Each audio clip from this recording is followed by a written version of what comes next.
যেখানে হলো শিয়াল যেমন মুরগির স্বাধীনতা চায়, তেমন এই সেকুলার এই সুশীল মানুষরাও তেমনভাবে আমাদের নারীদের স্বাধীনতা চায়, যেন তারা তাদেরকে ভোগ করতে পারে। সে বোরকা করে এইটুকু দোষ। শিল্পকলার যে মহাপরিচালক তিনি বলছেন যে 2024 সালে এসে কেন নারীদের বোরকা পড়তে হবে এবং ওয়াজ মাহফিলের বিরুদ্ধে তাদের নাটককে জোরদার করতে বলা হয়েছে। এখন আমাদের যে বক্তব্য সেটা হচ্ছে যে 90% মুসলিমের দেশ, এখানে সংখ্যাগরিষ্ঠ হচ্ছে ইসলাম ধর্মাবলম্বী, এবং তাদের বিরুদ্ধে কি এটা যায় না? তার এই যে বক্তব্য, এটা কি আসলে আমাদের ইসলাম বিদ্বেষী কোনো কিছু হচ্ছে না বা আমাদের ইসলামের বিরুদ্ধে কিছু যাচ্ছে না?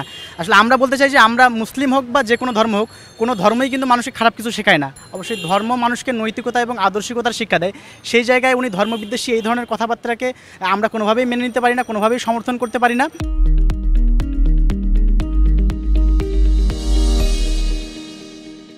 বিগত বছরের অভিজ্ঞতা দেখে বলতে চাই, যেভাবে আওয়ামী লীগ আমাদের বিপক্ষে ছিল, ইসলামের বিপক্ষে ছিল, আমাদেরকে যেভাবে দাড়ি দেখে আমাদেরকে জঙ্গি ট্যাগ দেওয়া হয়েছিল, আমাদের ভাইদেরকে উপর নির্যাতন করা হয়েছিল শুধুমাত্র সে মুসলমান এবং সে বোরকাধারী এবং সে দাড়িধারীর জন্য। আমরা মনে করতে আমরা সেভাবে ক্লিয়ারলি বলতে পারবো না যে কেউ জড়িত আছে কি না, কিন্তু আমরা যেহেতু এখন দেখছি তাকে আমরা হুঁশিয়ারি করছি যে তার যেন বক্তব্য উঠিয়ে নেয় এবং পরবর্তীতে যেন না বলে, এবং প্রকাশ্যে আমাদের মুসলিম জাতির কাছে ক্ষমা চাইতে হবে। যদি সেটা করে আলহামদুলিল্লাহ, আর না করলে পরবর্তীতে আমরা কী করবো ভেবে দেখবো। যদি তার পদত্যাগের জন্য মাঠে লাগতো, ইনশাল্লাহ আমরা লাগবো। যেখানে হলো শিয়াল যেমন মুরগির স্বাধীনতা চায়, তেমন এই সেকুলার এই সুশীল মানুষরাও তেমনভাবে আমাদের নারীদের স্বাধীনতা চায়, যেন তারা তাদেরকে ভোগ করতে পারে। এটা আমাদের মা বোনরা আছে, যদি তাদের উপর টর্চার এবং হেনস্থা করা হয়। আপনি যদি দেখেন, বিগত বছর জাহাঙ্গীরনগর থেকে একজন আপুকে গ্রেপ্তার করা হয়েছিল, সে এবং 1 বছর 2 মাস সামথিং সে জেল কেটেছে, এবং এই বিপ্লবের পরে তাকে বের করা হয়েছে। এগুলো কারণ তার দোষ কি?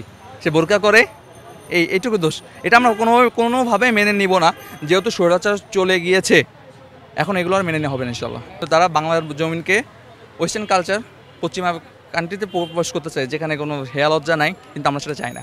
সবসময় কেন ইসলাম বিদ্বেষী কথা বা এরকম ধর্মীয় উস্কানিগুলো উপর লেভেল থেকে কেন আসে, যার উপরে ঊর্ধ্বতন কর্মকর্তারা?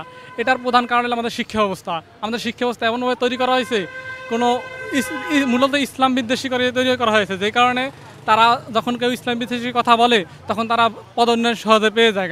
এর প্রধান কারণ ইসলাম বিদ্বেষী শিক্ষা ব্যবস্থা উল্টাপাল্টা থাকার কারণেই এই ঊর্ধ্বতন কর্মকর্তারাই এই আমাদের ধর্মীয় অনুমতিতে আঘাত করে। ধর্মীয় অনুমতি বলতে ভুল হবে, শুধু ইসলামী ধর্মীয় অনুমতিতে।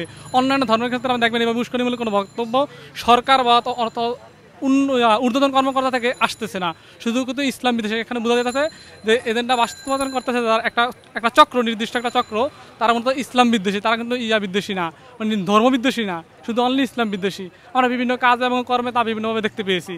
তারা এমন কেন করতেছে, এটা সহজভাবে আমি বললাম না আগেও যে তারা ইসলামকে ঘৃণা করে, ইসলামের রীতিনীতি। কারণ ইসলামে আমরা যখন চলতে পারবো পূর্ণাঙ্গ দিন ব্যবস্থা, তখন নির্দিষ্ট নিয়মে গণ্ডিতে আমরা চলতে হবে। আর যখন আমি এটা থেকে চলে যাবেন, তখন কিন্তু নির্দিষ্ট নিয়ম বাধা আপনার মনের ইচ্ছা মতো চলতে পারবেন। তো সে চাইতেছে বাধা হিসেবে থাকতে চাইতেছে না, সে মূলত এক ধরনের পরকালকে বা ইসলাম ধর্মকে অস্বীকার করিয়া সে নিজের খেয়াল খুশি মতো চলতে চাইতেছে, কোনো নির্দিষ্ট বাধা মধ্যে থাকতে চাইতেছে না। অথচ মানুষ জন্মগতভাবেই পরাধীন, জন্মগতভাবে স্বাধীন হইলেও মানুষ বিভিন্ন নিয়ম বা নিশৃঙ্খলার মধ্যে আবদ্ধ থাকে, যেটা আমরা দেখতে পাই। সেটা রাষ্ট্রীয় রীতিনীতি হোক বা অন্য কোনো হোক।